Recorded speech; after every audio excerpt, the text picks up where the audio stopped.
ಮಧುರ ಮಕ್ಕಳೇ, ಸಂಘದೋಷದಿಂದ ದೂರವಿದ್ದು ವಿದ್ಯೆಯ ಮೇಲೆ ಸಂಪೂರ್ಣ ಗಮನ ಕೊಡಿ. ಆಗ ಯಾವುದೇ ಬಿರುಗಾಳಿ ಬರಲು ಸಾಧ್ಯವಿಲ್ಲ. ಆದರೆ ಮಾಯೆಯನ್ನು ದೋಷಿಯನ್ನಾಗಿ ಮಾಡಬೇಡಿ. ಪ್ರಶ್ನೆ: ಯಾವ ಒಂದು ಮಾತನ್ನು ಸದಾ ಗಮನದಲ್ಲಿಟ್ಟುಕೊಂಡಾಗ ಜೀವನದ ದೋಣಿಯು ಪಾರಾಗುವುದು?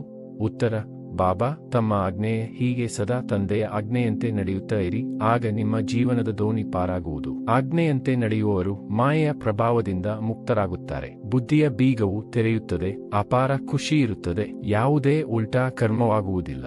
ಗೀತೆ: ನಿಮ್ಮನ್ನು ಪಡೆದ ನಾನು ಜಗತ್ತನ್ನೇ ಪಡೆದೆನು. ಧಾರಣೆಗಾಗಿ ಮುಖ್ಯ ಸಾರ: 1. ತಂದೆ, ಶಿಕ್ಷಕ, ಸದ್ಗುರುವಿನ ಮೂಲಕ ಯಾವ ಶಿಕ್ಷಣ ಸಿಗುತ್ತದೆಯೋ ಅದರಂತೆಯೇ ನಡೆಯಬೇಕಾಗಿದೆ. ಮಾಯೆಯನ್ನು ದೋಷಿಯನ್ನಾಗಿ ಮಾಡದೆ ತನ್ನ ನಿರ್ಬಲತೆಗಳನ್ನು ಪರಿಶೀಲನೆ ಮಾಡಿ ಅವನ್ನು ತೆಗೆಯಬೇಕಾಗಿದೆ.